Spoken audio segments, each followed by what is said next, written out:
All right, good afternoon, friends. We are here at the Alabama Nature Center, and we are on one of the trails. And today we would like to talk to you about decomposers. And really, this is just a great excuse to get into the woods where it's nice and shady and cool, and hang out with the mushrooms and the worms, because they like nice, cool, shady spots too, as a way to escape the heat. So once again, I'd like to remind you that you can answer questions, or we can answer questions for you. Just ask them in the comments. So we're going to walk along and show you some things. I've got Miss Tammy here, I've got Miss Holly, and so we can just talk to you about some different things as we walk along on the trails. And so if you see anything or hear anything and you would like us to answer a question, just put it in the comments and we would be happy to answer it for you. So we're going to get started, and I'm going to flip you around here. Alright, so we're on the Turkey Ridge, or I'm sorry, the Still Creek side of the property, and we're in a great, it's been a great year for mushrooms and decomposers, mostly because we've had a lot of rainfall. And so all this nice rainfall means it's a great time for decomposers. And why are we even talking about decomposers? What's so significant about them? Well, I'll show you this tree. So we have this tree, and something happened, and it is fallen. And so this happens a lot with any forest. And of course, the tree that is still standing, it's dead, but it's still standing, those are really important to have around. Those are called snags, okay? And so having standing dead trees is an important part of a forest because it provides homes for wildlife. Lots of different kinds of wildlife. So we have a snag here, and then we also have a log. So we have two different kinds of homes right now, created by this one fallen tree. It provided homes for wildlife when it was alive, and now it's providing homes for wildlife while it's dead. But it has to have decomposers to make it change into a more suitable home. So it started out when it was living, it was hard, and it was standing, and it was nice and tall and mighty and all of that.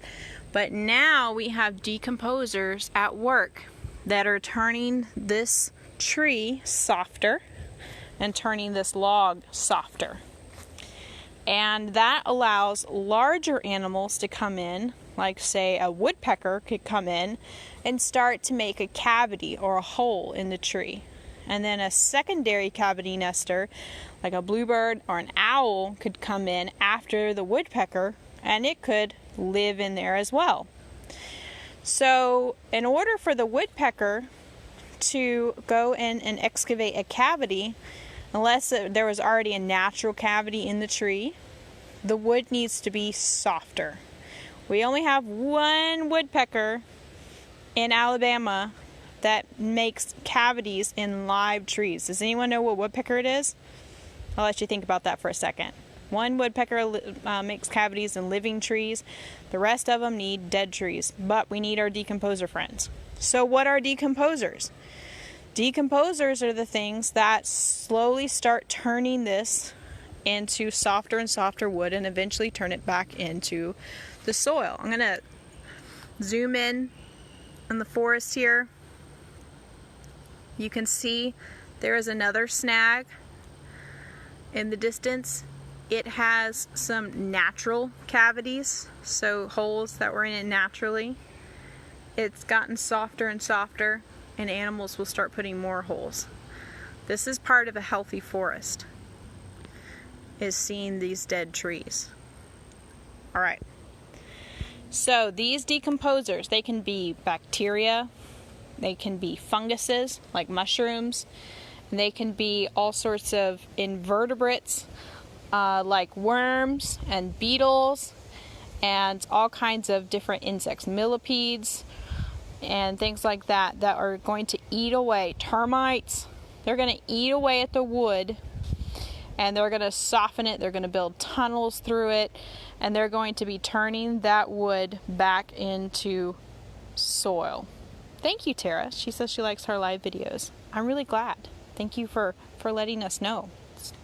So these critters are going to add to the soil. And so even if we're talking about a tree right now, but let's look at this. Let's look at these leaves right here. This is dead material, so decomposers, they eat dead stuff, okay? And they're eventually going to turn all of this into this rich, let's dig down in here. This is already decomposed, partially decomposed matter. Look at that. It's turning into rich, rich soil. And even if you look really closely,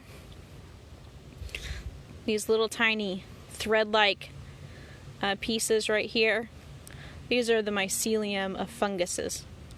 They're laced all through here. So if you look really closely, they're all scattered through here, along with, I'm sure, lots of decomposers. And so if I keep digging, I dig down into richer and richer, more decomposed soil. If I look really closely, there is little bitty tiny critters crawling around in there. Those are our decomposer friends. And then if we looked on a microscopic level, we would see so many more. And this is valuable because it adds to the soil, so it's making this rich, rich soil for more things to grow. And it's also taking care of this dead stuff. So imagine if we didn't have decomposers for a second.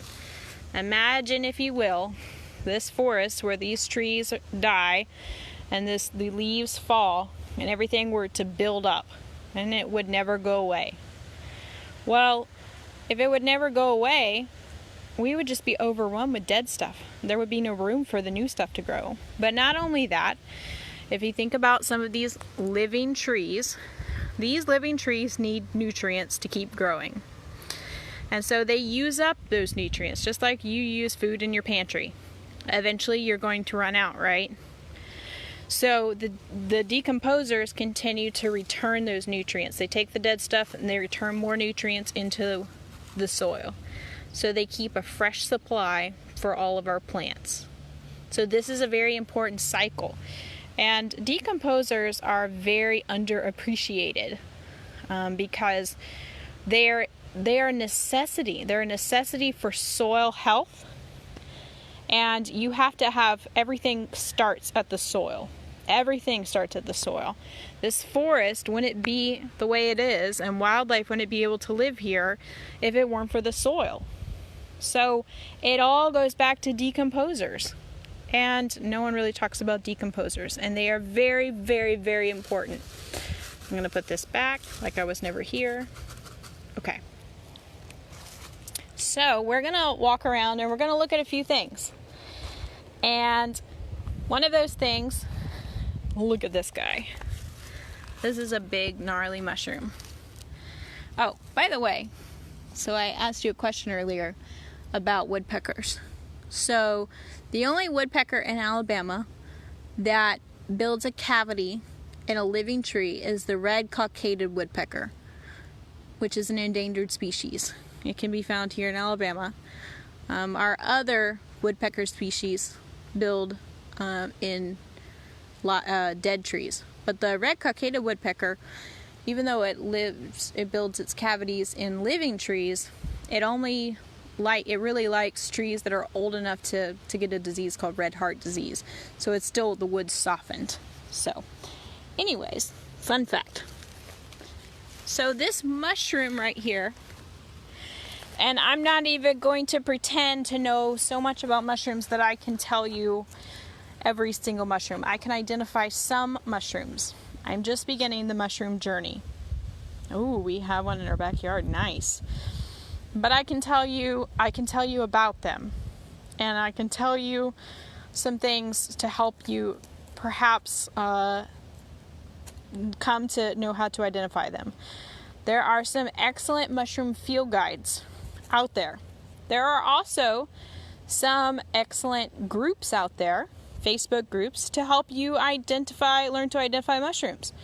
And it's very important, just like a butterfly likes a host plant, some mushrooms like particular type trees. That's not all mushrooms, but some mushrooms do. So if you're trying to identify a mushroom, you have to take into account what it's growing next to, what its habitat is like. Is it a hardwood forest? Is it a pine forest? Is it sunny? Is it shady? Certain species like those things. What is the material it's growing in? Is it sandy soil? Is it rich in organic matter? This is rich in organic matter. This is a mixed forest and it's growing next to a dead pine tree. So those are some things that I might use. There are some mushrooms that are generalist and none of those things are going to help you. But when you're trying to identify some mushrooms, you should take those things into account. The time of year will also help you. Some mushroom species are seasonal. You'll only find them at certain times of the year.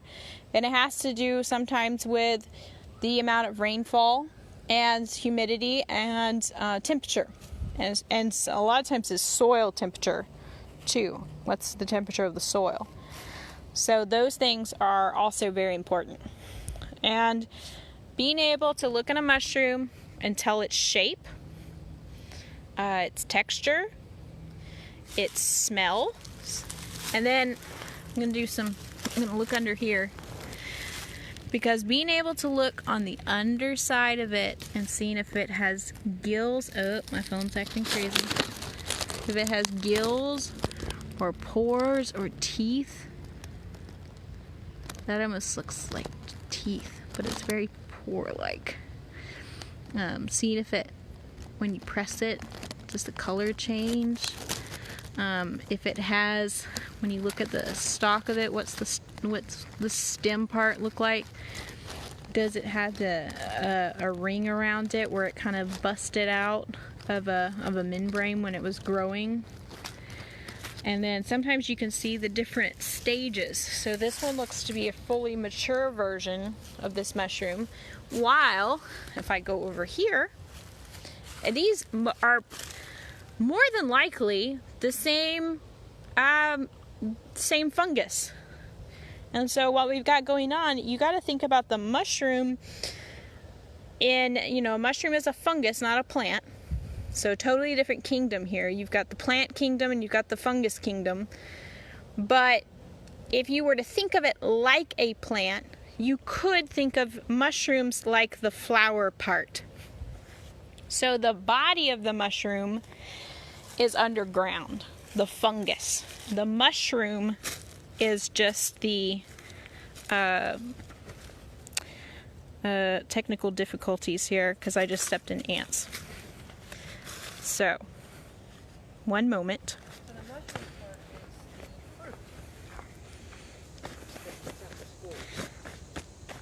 I'm going to let Miss Tammy take over for just a second.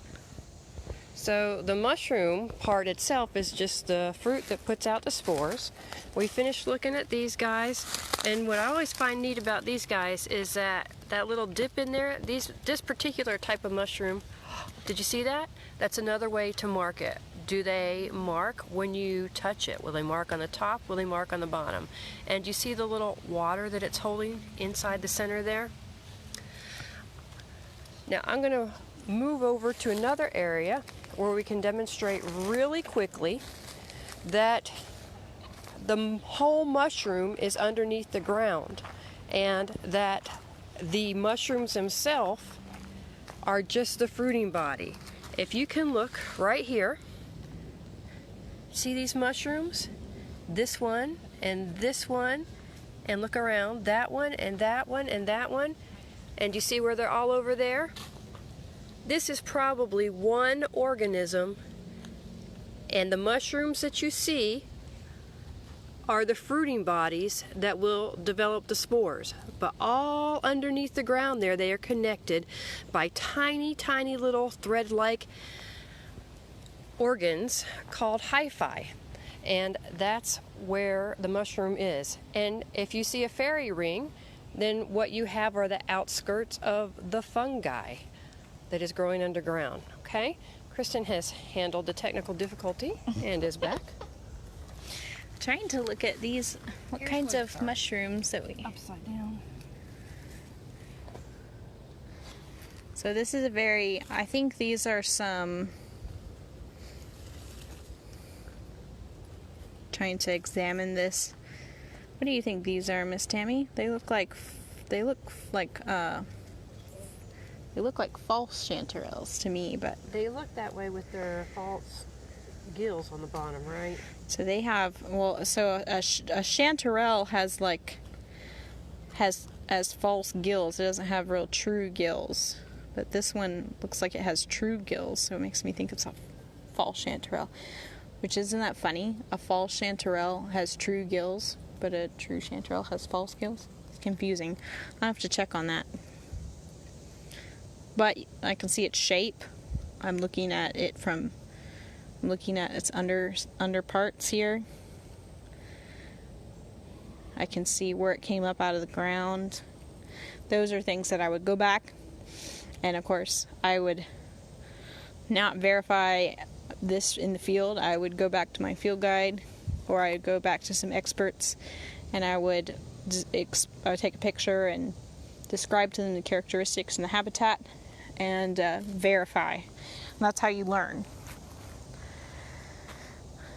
Miss Tammy is continuing to look. And these are past their prime, so that's another problem, is these are older, so they've started to kind of shrivel up.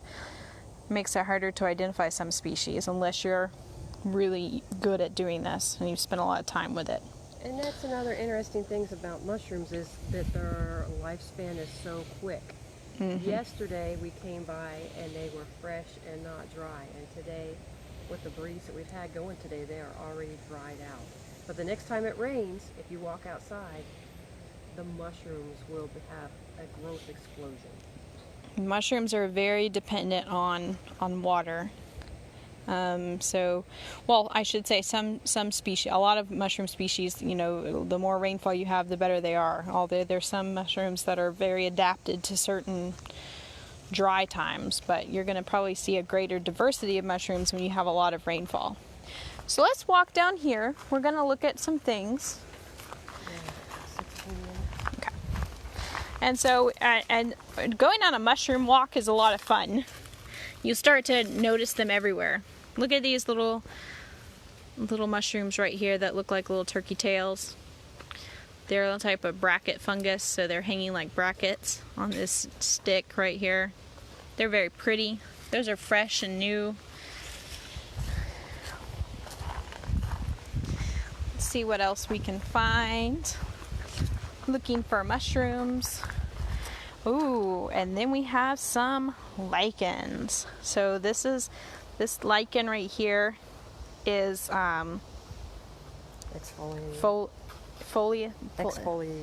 exfoliating. Okay. So a lichen is where an algae and a fungus form a symbiotic relationship and create this. So the green part, it's the algae doing photosynthesis, providing food, and then the fungus actually provides the structure to hold the algae on, with some lichen species. And so the dynamics can be different according to different lichen species. Lichen species are kind of interesting in their own. They're a whole nother study of cool things.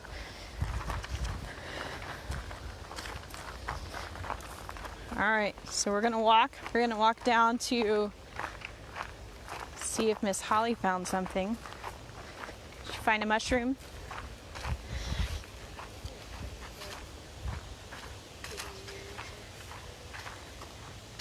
Oh, nice. Look at that. Look at that pretty mushroom. And it's hard. It feels like a seashell almost. And I could look underneath it, look at the bottom of it. That would be some ways I can identify it. All right. Going this way. So this ended up being more of a mushroom talk, but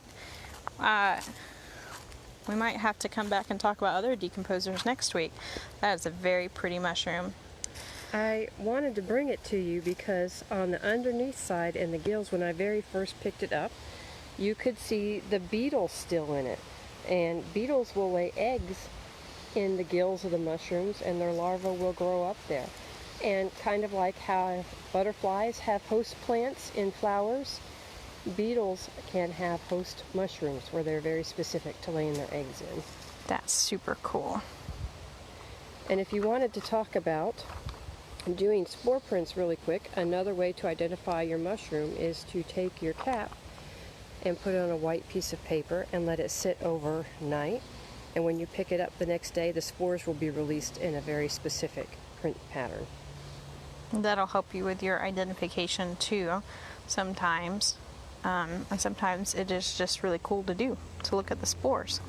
Puffball mushrooms are fun too because they sit there and you poke them and the spores come out like that in a puff of smoke, it looks like. And so that's a really good way to actually see spores in action. But I do not see any puffball mushrooms for you today. Not that they're not around. So this is an area where we like to talk about decomposers because we have some logs sitting about. Ooh. Look at this little tiny mushroom. That's cute. It's not fully open yet. It's like an umbrella that's only partially opened. I walked right by it because it's little. So we have lots of rotting logs and trees and things here. And so this is where we might can find some other types of decomposers. And so these have been, and you can do this in your own backyard. Just to give a home to some critters. They like to live under logs, and so the proper way to roll a log, as we might have talked before, is to take the log and roll it towards you so anything that's under it can go away from you. Oh, there's some, looks like a carpenter ant. And so you can see the decomposers have been working away at this. Take a look at that.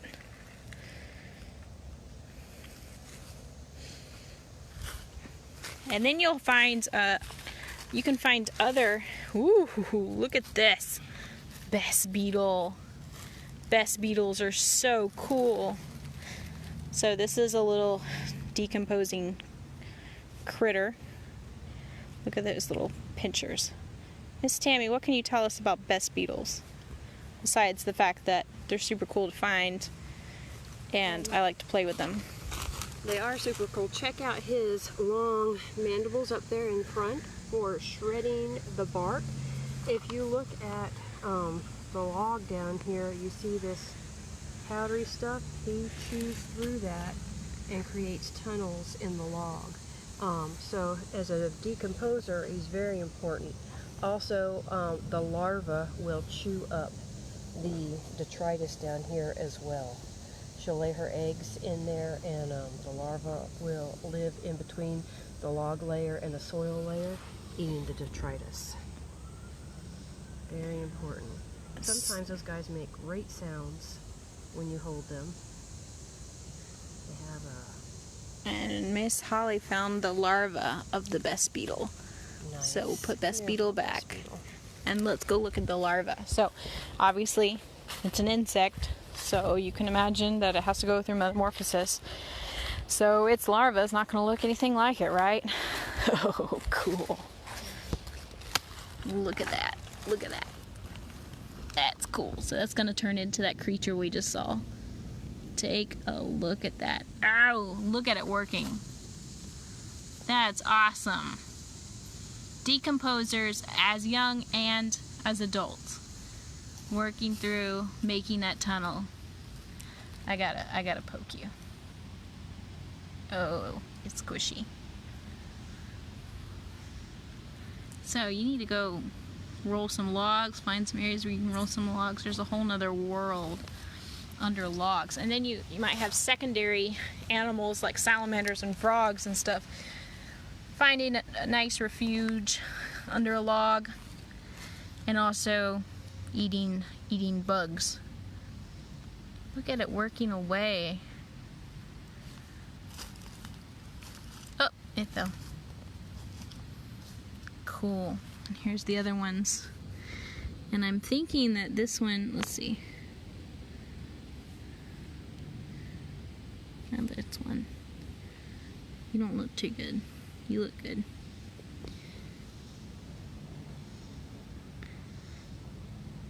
Nice.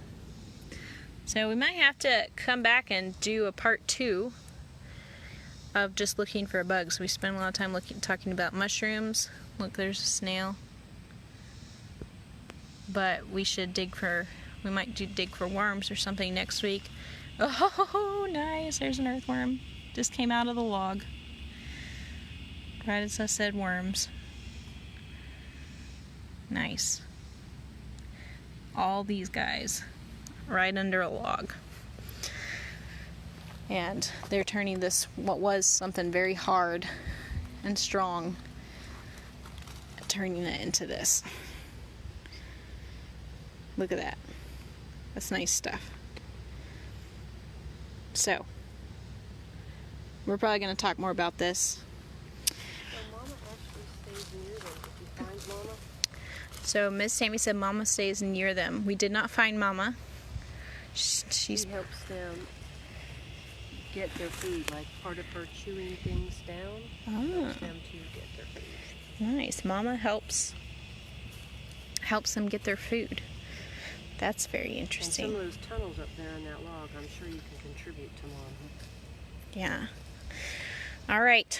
Well, we will need to talk to you more about soil and decomposers and some of these other critters that we can probably find out here under the logs. We're out of time today, but if you're interested more in this subject, this is a pretty big subject, so we can go on next time and keep talking about it.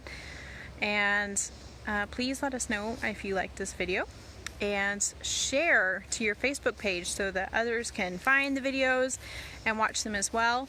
It helps us out a lot so we can keep making more videos. Come check out the Nature Center. We're still just trails only at this point, but we'd love to have you. Our trails are, let me show you some. This is one of our trails along the creek.